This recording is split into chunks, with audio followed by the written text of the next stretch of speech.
ఇల్లు ఎక్కడండి, వాళ్ళ ఇంటికి నేను వెళ్ళాలని చెప్పానంటే ఆ ప్రక్కనే ఉందండి అని చెప్పని వాళ్ళు చెప్పడం జరిగింది. వాళ్ళ ఇంటికి వెళ్ళి నేరుగా, ఏమండి నేను షిరిడి నుంచి వచ్చాను, నాకు బాబా విభూతి హారత పాటించాడు, మీకేమని చెప్పని వెంటనే అతనికి అందజేశాడు నానా చంద్రుడిని. అతను ఏం చేశాడు, వెంటనే ఆ విభూతిని తీసుకెళ్లి వాళ్ళ కూతురు ముఖాన నదులను పెట్టి విభూతి బొట్టు, తర్వాత కొంత విభూతిని కూతురుకి గ్లాసులో వేసి నీడల్లో తాగించాడు. తాగించి వెంటనే ఇతను బాబా పట్టం దగ్గరకు వచ్చి చక్కగా ఆ హారత పాటను పాడాడు. ఎప్పుడైతే హారత పాట పూర్తయిందో సడన్ గా ఇతనికి ఒక పసిపిల్లవాడు గొంతున పడింది, కెవ్వుమని కేకనపడింది. ఆశ్చర్యపోయాడు. ఆహా, నా కుమార్తె బ్రహ్మాండంగా ఏ ఇబ్బంది లేకుండా ప్రసవించింది అని చెప్పని ఆనందంతో అందరూ కూడా ఇంట్లో వాళ్ళు చాలా సంతోషపడ్డారు.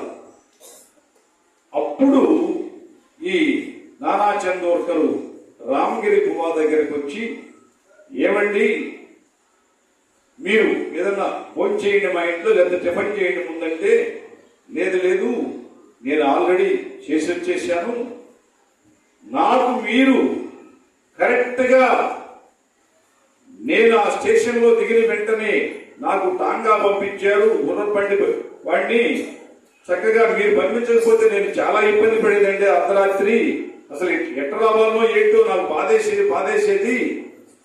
నేను మీరు ఆ బండి పంపడం వల్ల టాంగా వాడిని నేను సంతోషంగా మీ ఊరు చేరుకున్నానంటే నానా చంద్రుడు ఆశ్చర్యపోయాడు.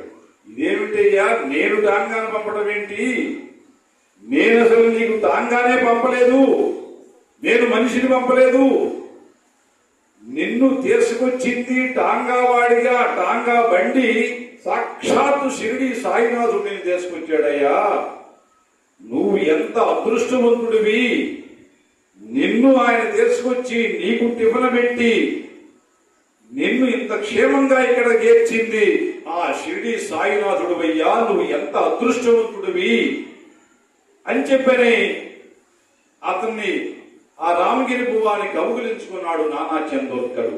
నువ్వు ధన్యుడు అయ్యా నువ్వు అని చెప్పని, నాకెప్పుడు ఇటువంటి అవకాశం సాయినాథుడు ఇవ్వలేదే, ఇన్నేళ్ల నుంచి నేను పూజిస్తున్నానని చెప్పి అనుకున్నాడు నానా చందోర్కరు. ఆ తర్వాత చక్కగా రామగిరి బువా వాళ్ళతో భోజనం చేసుకుని వెళ్ళిపోయాడు. ఇక్కడ వాళ్ళ అమ్మాయి మైనతాయి చక్కగా ప్రసవించి అమ్మాయి పుట్టాడు. వాళ్ళు ఎంతో సంతోషపడ్డారు.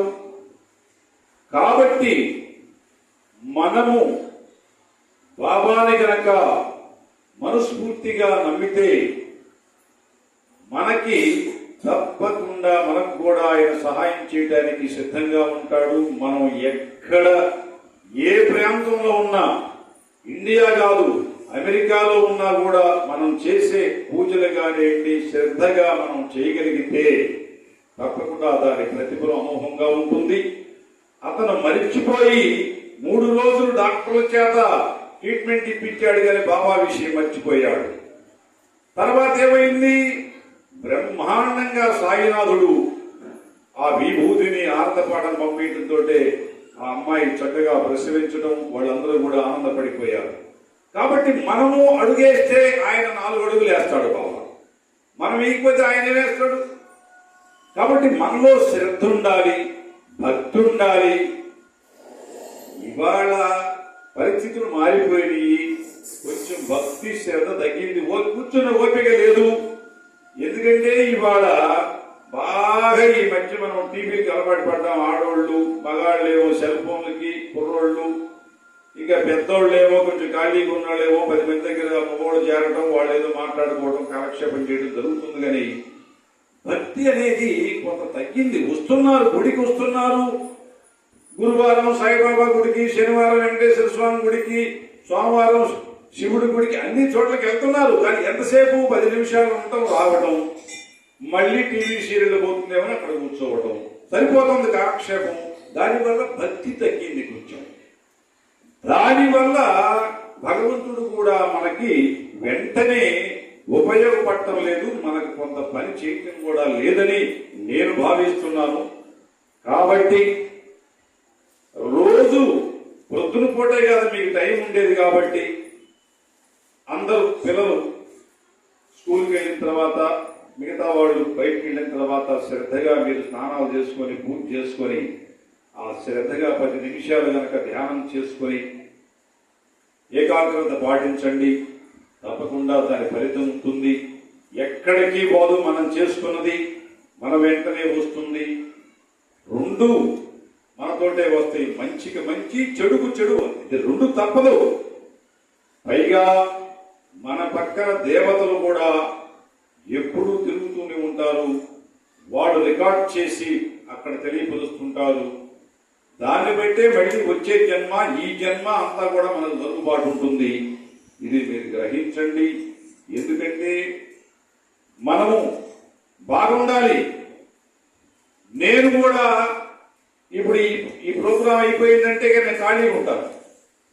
తర్వాత ఏదో మన పనులు మనం చేసుకుంటాం, కానీ పొద్దున పూట మాత్రం చాలా శ్రద్ధగా నేను పూజ చేస్తాను. ఆ శ్రద్ధ వల్లనే సాయినాథుడు నా యందు అనుగ్రహంతో నా పక్కనే ఉన్నాడని నేను భావిస్తుంటాను. ఎక్కడికి వెళ్ళినా కూడా బాబా ఉన్నాడు, నాకేమిటని.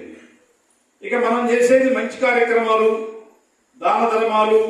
బయటికి వెళ్ళానంటే లేదు అనే శబ్దం లేదు. ఎవరు అడుక్కునే వాళ్ళు వచ్చినా నేను వాళ్ళకి నమస్కారం చేస్తా, ముందు డబ్బులు ఇస్తాను. ఎందుకంటే వాడు గత జన్మలో కోటీశ్వరులు, వాళ్ళందరూ కూడా అడుక్కునేవాళ్ళు.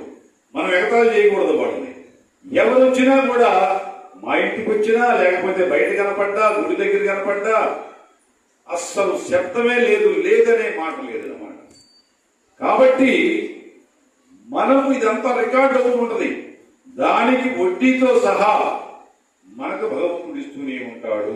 అది ఎక్కడికి పోదు. కాబట్టి మీరు కూడా చక్కగా అలవాటు చేసుకొని మీరు అన్ని విధాలుగా బాగుండాలి. ముందు ఆరోగ్యం బాగుండాలి. నా కోరికది.